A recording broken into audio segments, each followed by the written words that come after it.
Next thing is armoured car, and this troop carrier appeared. Soldiers all over the place. Oh boy, that was me. Then well and truly in the custody of the Turkish army. And I went away, got photographed, fingerprinted, grilled by the Turkish FBI. What did he ask And then put through court and released. Is that right? Well, the first thing they asked me was I in touch with the local terrorists, PKK? Oh, I see. They thought you were maybe That was the big one. with them, right? Okay. That was the big one. And that was a suspicion all along. And what did you say? No, I have no political aims whatsoever. I said, higher. In fact, çok büyük higher, which in Turkish was a very big no. And then they just searched my gear and loaded me up and took me away. And they put you through court. Yeah, official court of the town. How did that go? No problem, it was just a sort of procedural thing. They were never going to. They already said the sentence before they took me through the court. It was like a kangaroo court in reverse. Just went through the procedure and then let me go. Last thing I want to do is get a bad name for doing things on tourists. Because tourism is big money. That was it. 3 to go.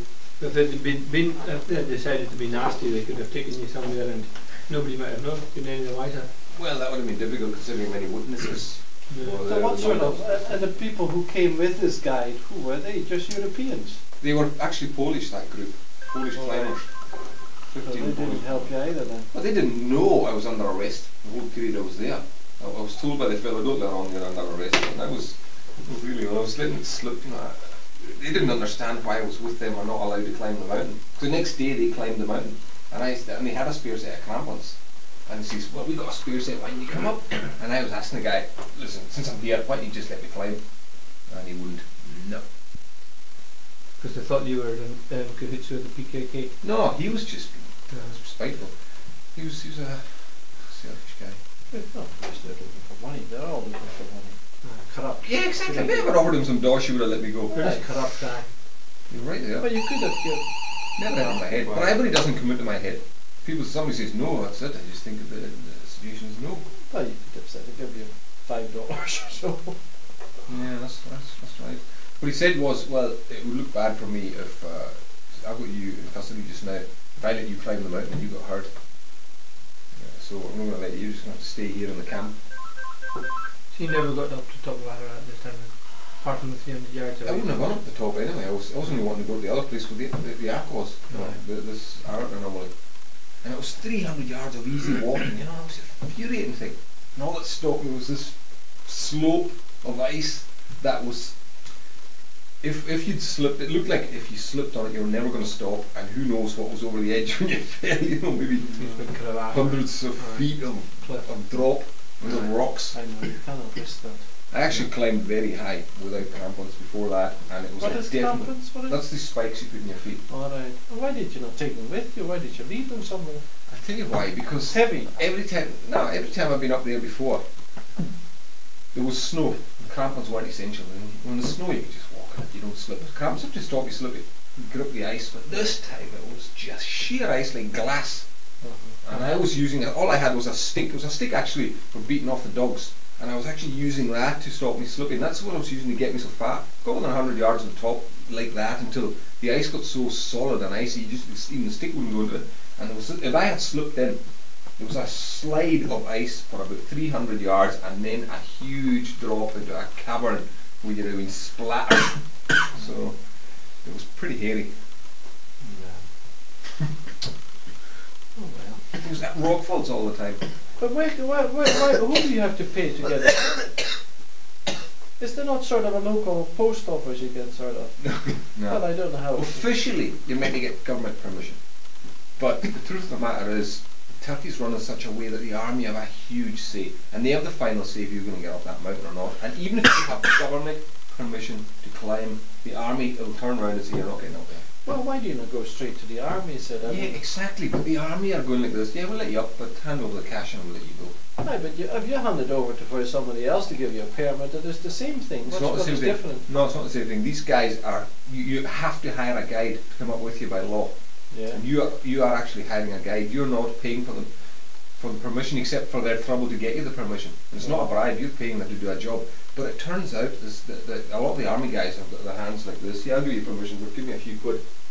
So there's a lot of that going on, and I point blank refused to pay the next time. And the funny thing is, he first of all lowered the price, and then he just said, oh, well, on you go then. He gave us permission for nothing. Went another couple of times after that. But What, after this day? after that one. You went still a couple of other times up. Yeah. And you get up, And no so hassle. where you want to Well, go. this time, Or you took the guys. I took a guide with me this time. Well, it's totally illegal not to. And if I'd gone up there alone again and they'd caught me, In big I trouble. would have been in jail. So I wasn't going to risk that. And it would have been like making a mockery of them, you know, just despising the rules.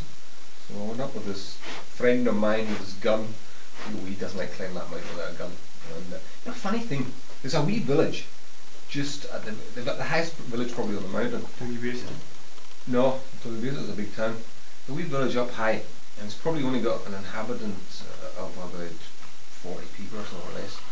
And there's always people there every time I go through it. All the time you go through it. This time the two of us went up there, and it was totally deserted.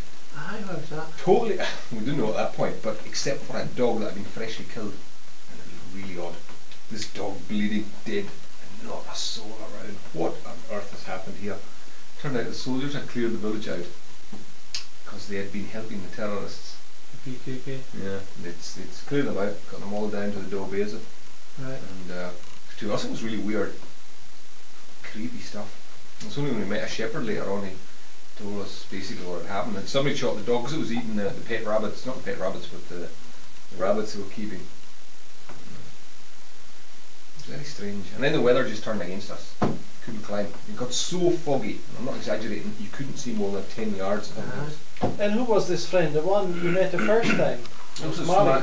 my main accomplice when I'm over there. The one who was or did he repair bicycles or something? No, it was somebody else. That's Moose. That's another friend of mine. Two different characters. They've both got their errors one way or another. Metin that was with me then just got his uses in a distinct way. He's a tough guy. He's very ready to hit people with his fists, and he would love to shoot somebody. So he's very handy to barge his way into Except things. for the soldiers, maybe. Well, he wouldn't do that. He's not that daft. Actually, the first climb, the last climb we did, the weather got so bad.